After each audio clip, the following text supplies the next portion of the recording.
y'all got less than 8 hours of sleep last night? Raise your hand. Okay. Now how many of y'all got more than 8 hours of sleep last night? Now what if I told y'all that whoever raised their hand for having less than 8 hours of sleep have a higher chance of this happening to them? A car accident from sleep deprivation. A study from Germany shows that you're actually 16% higher chance of getting in a car accident if you're sleep deprived. So that's every 1 in 7. So 1, 2, 3, 4, 5, 6, 7. You're dead because of sleep deprivation. Right?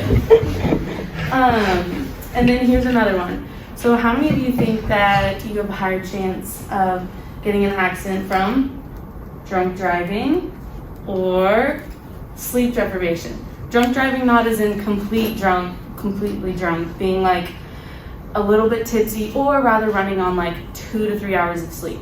Okay, raise your hand for drunk driving.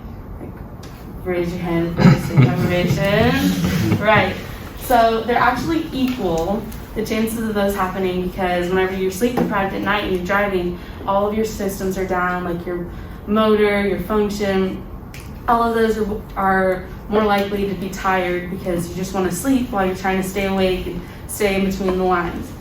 And then, now I know there's a lot of computer science majors in here. Yes, all of y'all, okay. Now, I'm sure a lot of y'all like to want to do games when you're older and those types of things. Well, or maybe not, but this happened to a kid in India. He actually died from gaming. He was gaming for too many hours, and he just, one day, he was just typing away, and then he forgot to eat, sleep because of sleep deprivation, and then bam, he died because all of his organs shut down, right? So that is dangerous. Not all of y'all are like, oh my gosh, great, like I'm a college student and I'm just gonna die from sleep deprivation because all of my classes and my teachers are inconsiderate, right? Well, don't worry, I have a answer to your solutions. I'm gonna give you 5 ways that you can sleep better at night, and they're not hard, they're super applicable to all of our college lives. The first one is a sleep schedule. So we've had the same schedule for the past like 8 weeks, right? So you know what time you have to get to class every day, right? So go to bed at 11:30, wake up at 8, and bam, you get 8.5 hours of sleep if you have a class at 9. That's, our sleep schedule is gonna be staying the same week to week, unless we have a Friday class, and sometimes it's canceled, and it sometimes doesn't get canceled, but I mean, that's totally the teacher, right? Next one is limit your naps. So naps in the middle of the day can either be really beneficial or super not beneficial for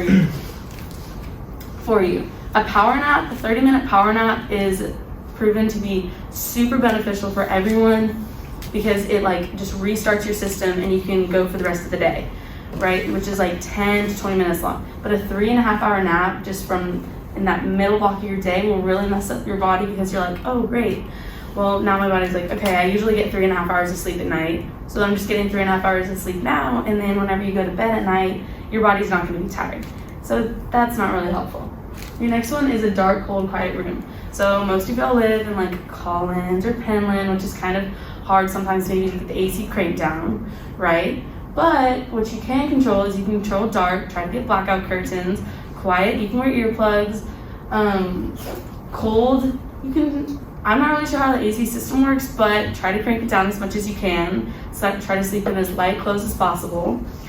And then talk about your roommate about, hey, I need sleep, so let's try to like be quiet a little bit earlier than usual. Another one is physical activity. So even 30 minutes of physical activity in your day can be super helpful for when you're trying to go to sleep at night because you're more tired and you're like, your body's like, okay, I actually want to go to sleep. So that can be a 30-minute run, walking around your classes longer than you normally do at a faster pace, going to the gym, swimming, just different exercises that will get you more tired. So whenever you go to bed at night, you're like, oh good, I want to be here. My body needs that rest.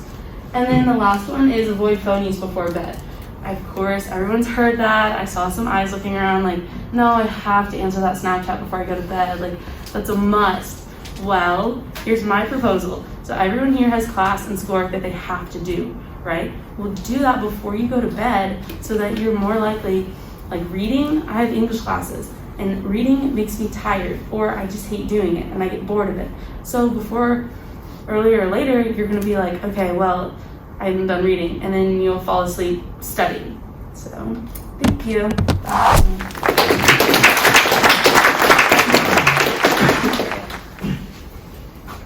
1, 2, 3, 4, 5, 6, 7. You're dead.